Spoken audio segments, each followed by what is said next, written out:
Soube? Soube.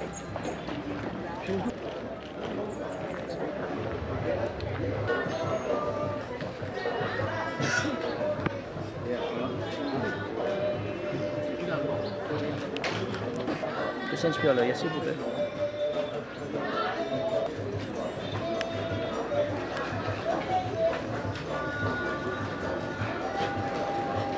Laisse-moi dire qu'il m'a fait un grand plaisir pour participer à sa cérémonie de lancement du livre de mon camarade Nando Boda.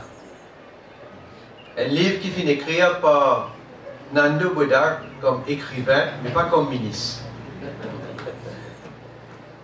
Et il est important, effectivement, qu'il raconte souffrance qui le peuple chagossien finit subir.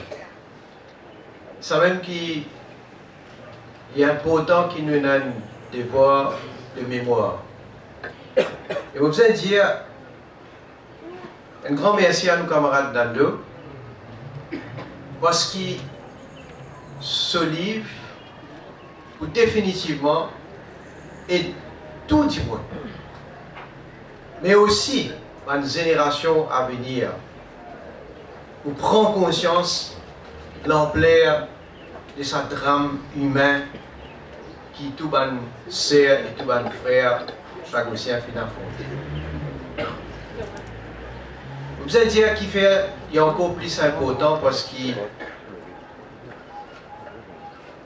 quand nous guettons le passé, c'est qui finit arrivé.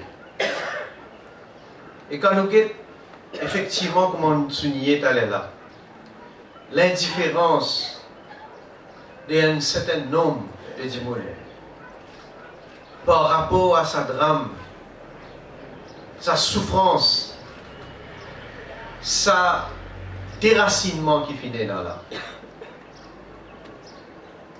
Et il est vrai aussi qu'il y a beaucoup de monde non seulement pas assez informé, mais pas eu l'occasion pour le lire quelque part, effectivement, qui finit de passer. Donc, il est encore plus important qu'ils ont dit, nous sommes capables d'informer, nous sommes capables de lire, nous sommes capables de connaître, nous sommes capables de comprendre, et surtout, nous sommes capables de réaliser beaucoup de choses. Nous sommes capables de découvrir des témoignages qui n'ont pas fini de recueillir auprès des survivants. L'immense chagrin des Zillois, des Chagossiens, après cette déportation depuis Chagos. Comment Nando appelle ça le déracinement? C'est un terme qui est bien faux, mais c'est un terme qui, moi, vous considérez, c'est un terme pas assez faux au contraire. Le livre-là, lui-même, un document bien faux, qui n'est pas capable de laisser personne insensible. Le sort du peuple chagossien qui finit de raconter avec beaucoup de compassion. Et ça exil forcé là, il finit inflige une violence psychologique terrible aux victimes.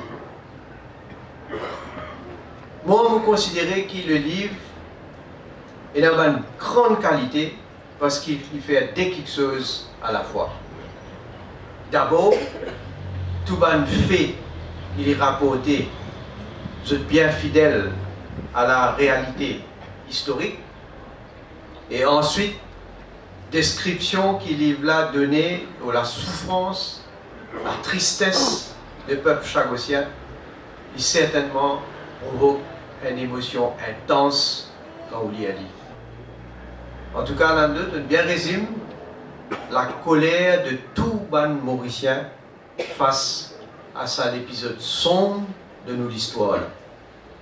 On félicite toi de mettre ça en écrit, une partie de nos histoires qui jamais, vous besoin dire franchement, jamais nous-mêmes nous finissons apprendre à l'école.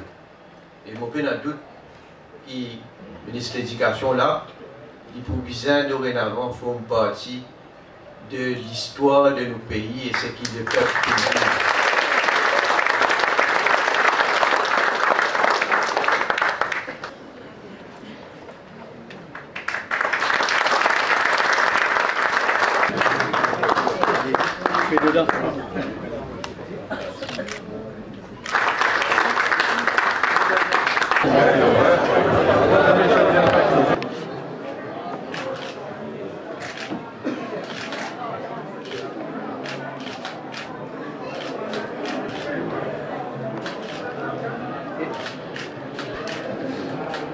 Vous connaissez, c'était modestement ma contribution à Salalit qui me pensait nécessaire. Parce que sa douleur de ça, les peuples là, ça c'est qu'ils vivent là. Parce qu'ils vivent dans une société qui pas dans l'argent, pas dans la violence et pas dans le cyclone. Et ils vivent d'une manière incroyable. Vous trouvez un peu comment ça va des trois images là. La laine prend eux, une dump dans Maurice, dans un bidonville. Et non, c'est une question de chagrin là. Vous connaissez ça? C'est comme si on saisit. Je t'appelle ça assiser masiné, attendre un bateau qu'ils n'ont même pas pour venir. Comprends? Et donc au-delà de l'enquête de journaliste, je connais, je vis avec eux, Talat, Charlesia, Rita Bancoul, Fernand Mandarin, là, on ajoute l'autre dimension, la dimension journalistique, c'est-à-dire géopolitique. La lutte, la conférence de 65, les combats qui finissent après, Banquet, la cour. Donc, c'est un mélange sous les dés, autour d'une histoire d'amour en même temps. Aujourd'hui, ce qui est extraordinaire, c'est que Sagossian qui nous réconcilie nous autour de cette lutte-là. Tout le peuple de l'île Maurice a aujourd'hui derrière ça. Et derrière ce droit de retour, sa revendication-là, mais aussi sa souveraineté qui nous besoin, ça retourne, s'appelle l'archipel à Maurice, pour terminer la décolonisation de l'Afrique. Et puis, dans une affaire qui est extraordinaire, nous pas rendre nous compte que la guerre du Golfe, c'était à partir de Diego Garcia.